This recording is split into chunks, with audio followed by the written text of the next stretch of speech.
RJD और BJP कार्यकर्ताओं के बीच फायरिंग हुई है। तो इस वक्त की बड़ी खबर हम आपको छपरा से बता रहे हैं और देखिए बवाल लगातार बढ़ता चला जा रहा है। भिखारी ठाकुर चौक के पास एक बार फिर से बवाल बढ़ा है। चुनावी रंजिश में फायरिंग की खबर मिल रही है और बताया जा रहा है कि इस गोलीबारी में एक व्यक्ति की मौत हो गई है, 2 लोग घायल हैं। आरजेडी और बीजेपी के कार्यकर्ता आमने सामने हैं। बताया जा रहा है आरजेडी और बीजेपी कार्यकर्ताओं के बीच ही फायरिंग हुई है। ये इस पूरे मामले से जुड़ी अधिक जानकारी जुटाने की कोशिश भी की जा रही है। तो छपरा से आपको इस वक्त की बड़ी खबर बता रहे हैं। भिखारी ठाकुर चौक के पास फायरिंग की खबर मिल रही है। न्यूज 18 संवाददाता संतोष गुप्ता अधिक जानकारी के साथ जुड़े हुए। संतोष, क्या है वजह फायरिंग के पीछे की और क्या ताजा अपडेट? देखिए, जो हमारी बात हुई है कल शाम में मतदान खत्म होने वक्त ये विवाद शुरू हुआ था। रोहिणी आचार्य बूथ संख्या 318 पहुंची थी और वहां पर कुछ लोगों ने उन्हें जबरदस्ती खदेड़ दिया था, उनको बूथ कैप्चरिंग का आरोप लगाया था। हालांकि वो वहां से चुपचाप चली गई थी, कोई विवाद नहीं बढ़ा। बाद में फिर समर्थकों के बीच पथराव हुआ, पुलिस ने मामले को शांत करा दिया। आज सुबह घटनाक्रम में एक नया अपडेट आया है कि कुछ लोग आ रहे थे वहां से, जो कि एक आरजेडी के समर्थक थे, उनको रोक करके उनसे बाताबाती शुरू हुई, फिर फायरिंग हुई। इसमें 3 लोगों को गोली लगी है, जिसमें एक जो चंदन कुमार राय है उनकी मौत हुई है। नगेंद्र राय के लड़के बताए जा रहे हैं, बड़ा तेलपा के निवासी है। और जो घायल है गुड्डू राय और मनोज राय, इनको पटना रेफर किया गया है। इनकी भी हालत चिंताजनक बनी हुई है। तो ये पूरी फायरिंग की घटना के बाद यहाँ इलाके में तनाव बढ़ गया है। पुलिस बड़ी संख्या में वहाँ पहुंच गई है। एडिशनल एसपी से बात हुई है हमारी, उन्होंने कहा है कि हम इलाके में पुलिस बल को बढ़ा रहे हैं क्योंकि वहाँ पे तनाव ज्यादा बढ़ गया है। वहाँ पे दोनों पक्ष से कल रात से ही तनाव था। हालांकि इसमें पुलिस की लापरवाही की बात सामने आई। कल रात में जब तनाव इतना बढ़ गया था, पथराव हुआ था, तो वहाँ पे पर्याप्त पुलिस बल क्यों नहीं रखा गया उस इलाके में आसपास। लेकिन पुलिस कहीं ना कहीं पुलिस को कल चुनाव के बाद पुलिस राहत की सांस ले रही थी। आज सुबह ये घटना हो गई है। इस घटना में एक व्यक्ति की मौत हो गई। अब यहाँ अस्पताल में पूरा हंगामा हो रहा। सदर अस्पताल जो आरजेडी के समर्थक पहुंचे हुए वो काफी आक्रोशित हैं, लोग काफी क्या कह रहे हैं वहां पर जो मौजूद लोग हैं? वो कुछ बता पा रहे हैं कैसे ये विवाद जो है आगे बढ़ता चला गया? जी देखिए, कल शाम में जो बूथ कैप्चरिंग का आरोप रोहिणी आचार्य पर लगा था, हालांकि वो अपना उनका वो राइट था, वो मतदान केंद्रों पर घूम करके अपने चुनाव का जायजा ले रही थी। उनके पास पास भी था, उस बूथ पर गई थी वो घूमने के लिए। वहाँ पे आरजेडी कार्यकर्ता भी उनके कुछ साथ में थे जो कि वहाँ के लोकल थे। वो लोग नारेबाजी शुरू कर दिए। उसके बाद दोनों पक्ष से नारेबाजी शुरू हो गई और उस नारेबाजी के बीच में रोहिणी आचार्य के ऊपर कुछ लोगों ने जबरदस्ती हमला करने की कोशिश की, जिसे पुलिस ने टाल दिया और किसी तरह रोहिणी आचार्य वहाँ से निकल गई। उनके जाने के बाद वहाँ फिर बवाल हुआ, पथराव हुआ, जिस पर एसपी पहुंचे और वहाँ पे एक व्यक्ति को गिरफ्तार करने की बात कही गई। लेकिन आज सुबह में जो मामला हुआ है वो उसी जो चुनावी रंजिश जिसे कह सकते हैं, दोनों पक्ष की तरफ से जो तनाव बना हुआ था चुनावी रंजिश का, उसी तनाव में ये हुआ है। जैसा कि ये लोग आरोप लगा रहे हैं आरजेडी के जो वर्कर्स है कि बीजेपी के लोगों ने फायरिंग की है, उसमें एक व्यक्ति की मौत हो गई है। पुलिस ने कहा है कि मामला पूरी तरह से अंडर इन्वेस्टिगेशन है। वहाँ के कुछ स्थानीय लोगों से भी पूछताछ की जा रही है।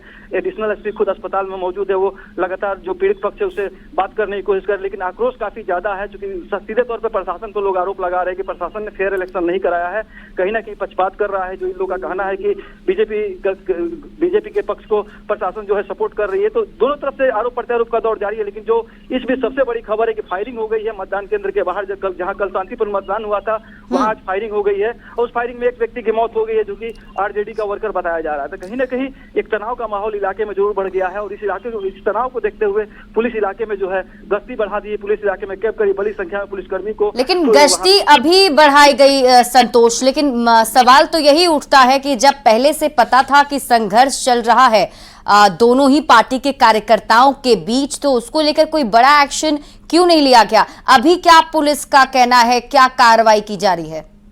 देखिए, पुलिस अभी सीधे तौर पे बात नहीं हो पा रही है। एसपी से हमने बात करने की कोशिश की, अभी उन्होंने फोन नहीं उठाया। लेकिन एडिशनल एसपी जो मौके पहुंचे हुए हैं उन्होंने जरूर कहा है कि हम लोग इस मामले पर नजर बनाए हुए हैं। जहां घटना हुई वहां पे पुलिस की टीम पहुंच चुकी है। वहां पे जो भी तनाव है उसे खत्म करने की कोशिश की जा रही है। 100 जो है उसे अस्पताल में रखा गया, 2 घायल जो है उन्हें पटना रेफर कर दिया गया है बेहतर इलाज के लिए। तो तनाव तो बढ़ता हुआ नजर दिख रहा है। जो मृतक है उसके बारे में क्या जानकारी, किसके कार्यकर्ता हैं वो?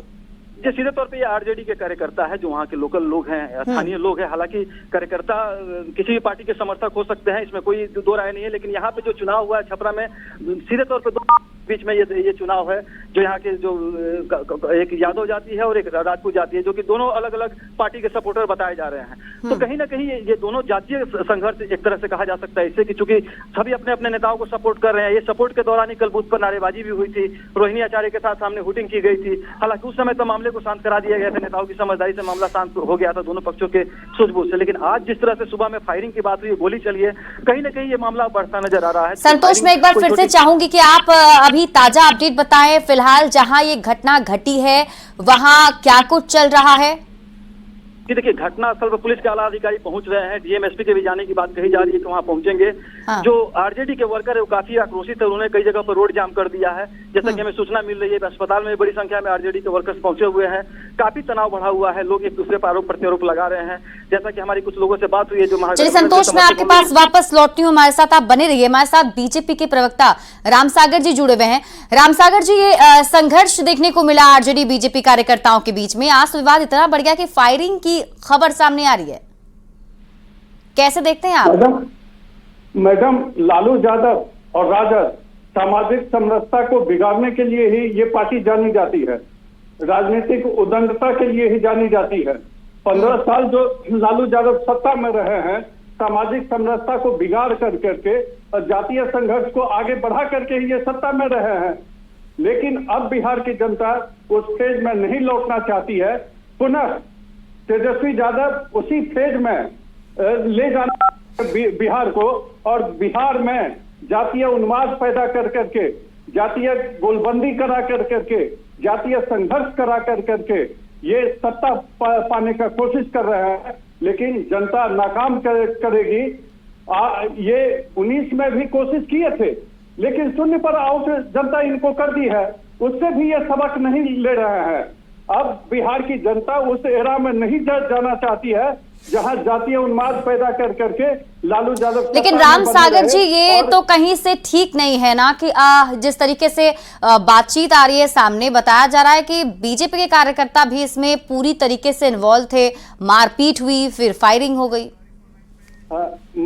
मैडम, किसी भी कार्यकर्ता के ऊपर जानलेवा हमला किया जाएगा, किसी भी व्यक्ति के ऊपर, आप ही के ऊपर जानलेवा हमला किया जाएगा, मेरे ऊपर ही जानलेवा। ठीक है, इसका जवाब हम ले लेते हैं। हमारे साथ आरजेडी के प्रवक्ता मृत्युंजय तिवारी जी भी जुड़े हुए हैं।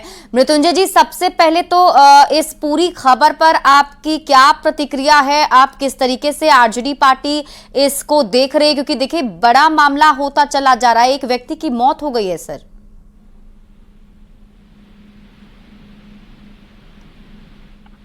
मृत्युंजय जी, आप मुझे सुन पा रहे हैं? सुन रहे हैं। छपरा से अभी खबर मिल रही है कि आरजेडी और बीजेपी के जो कार्यकर्ता हैं उनके बीच संघर्ष हुआ। कल से ही ये खबर सामने आ रही थी और आज इसमें विवाद इतना बढ़ गया है कि फायरिंग में एक व्यक्ति की मौत की खबर है।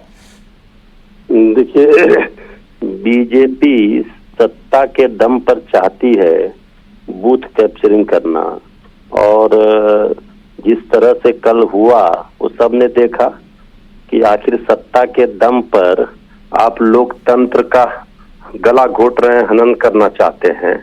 ये तो नहीं चल सकता ना।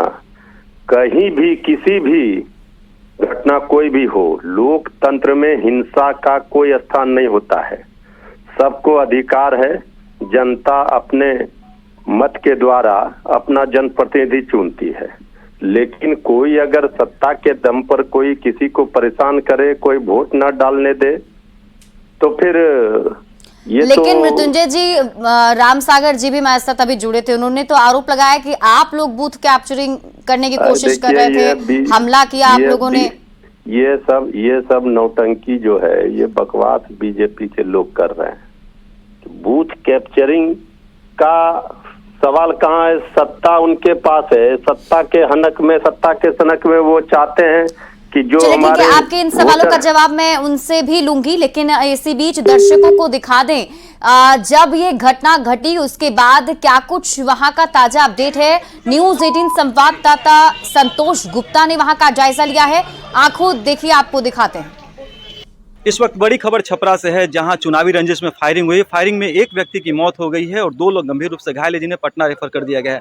मैं दिखाना चाहूँगा कि वो जो एम्बुलेंस से जो है घायलों को रेफर किया जा रहा है। वो जो कहानी है पूरी, वो कल शाम से शुरू हुई थी, जब रोहिणी आचार्य ने एक बूथ पर जाकर के हंगामा करने की कोशिश की थी। वहाँ पे दोनों पार्टी कार्यकर्ताओं के बीच में क्लैश हो गया था। उस क्लैश के बाद में आप देख सकते हैं कि जिस तरह का नज़ारा है, धीरे धीरे ये तनाव बढ़ते जा रहा है। और अभी जो फायरिंग हुई है उसमें 2 लोग जख्मी हैं। अब हटिए सामने से, आप देख सकते हैं पुलिसकर्मी पहुंच चुके हैं, डीएसपी पहुंच चुके हैं यहाँ मौके पर। और जो मामला है उसको सल्टाने की कोशिश की जा रही। जो घायल है पहले, उसे पटना भेजा जा रहा है इलाज के लिए। एक व्यक्ति की मौत की बात है यहाँ पर, जिनका शव अभी अस्पताल में रखा गया है। ये पूरा जो मामला है, कल के जो चुनावी रंजिश थी भिखारी ठाकुर चौक के पास बूथ संख्या 118 पर, यह विवाद बढ़ा था। और ये विवाद अब जो है हिंसक झड़प का रूप ले चुका है। और कहीं ना कहीं आप देख सकते हैं कि डीएसपी मौजूद है। सर, क्या मामला? नहीं, अभी तो घटना की सूचना मिली है, गोलीबारी की सूचना मिली है भिखारी ठाकुर चौक पर। हम लोग उसी से कनेक्टेड है। हाँ, उसी से कनेक्टेड है। अभी वहाँ पे हम लोग कैंप कर रहे हैं, देखते हैं अभी क्या हो रहा है। अभी बिल्कुल, पुलिसकर्मी जो है लगातार इस मामले को देख रहे हैं। डीएसपी से हमारी बात हुई, एडिशनल एसपी वहाँ घटनास्थल पर जा रहे हैं। पूरी तरह से तनाव बढ़ चुका है छपरा में। जो कल जो चुनाव हुआ था, देर रात पुलिस ने शांति से चुनाव खत्म करने का दावा किया था, लेकिन अब जो है ये मामला बढ़ता नजर आ रहा है, क्योंकि फायरिंग हुई है बूथ के बाहर, जहाँ पे मतदान हुआ था वहाँ फायरिंग हुई है। उस फायरिंग में एक व्यक्ति की मौत हो गई, 2 लोग घायल है। कहीं ना कहीं ये तनाव बढ़ गया है और ये मामला जो है पुलिस के अंडर इन्वेस्टिगेशन है। पुलिस अब उस मामले में कार्रवाई की बात करी। तनाव को देखते हुए मौके पर पुलिस कैंप कर रही है। लेकिन अब जो है मामला जो है काफी हिंसक रूप अख्तियार करते जा रहा है, क्योंकि दोनों तरफ से इलाके में तनाव बढ़ गया है। संतोष गुप्ता, न्यूज़ 18 छपरा। तो तस्वीरें आपने देखी, न्यूज़ 18 संवाददाता संतोष गुप्ता आपको ये तस्वीर दिखा रहे थे उस वक्त की, जब हॉस्पिटल में घायलों को ले जाया गया था। हमारे साथ संतोष गुप्ता लगातार बने हुए भी हैं। संतोष, देखिए, पुलिस की तो लापरवाही इस मामले में साफ तौर पर नजर आ रही है, लेकिन जो पार्टी है उन्हें भी जिम्मेदारी के तौर पर कार्यकर्ताओं को समझाना चाहिए था। जब कल ही ये पता चल चुका था कि ऐसे संघर्ष जो है दोनों कार्यकर्ताओं के बीच में चल रहे हैं, तो उन्हें भी एक जिम्मेदारी के तौर पर अपने एक संदेश देना चाहिए था। जी बिल्कुल बिल्कुल, कहीं ना कहीं दोनों पक्षों की तरफ से चूक हुई है। हालांकि जो बड़े नेता थे वो इस मामले में साइड नजर आ रहे हैं और कार्यकर्ता आपस में भिड़े हैं। हालांकि बाद में फिर बड़े नेताओं की भी एंट्री इसमें हुई है। कुछ बड़े नाम आ रहे हैं इसमें, जिनके बारे में बोला जा सकता है। मैं ऑन कैमरा नहीं बोल सकता हूँ, लेकिन चूंकि ये मामला इन्वेस्टिगेशन है, कुछ बड़े नेताओं के भी नाम सामने आ रहे हैं इसमें।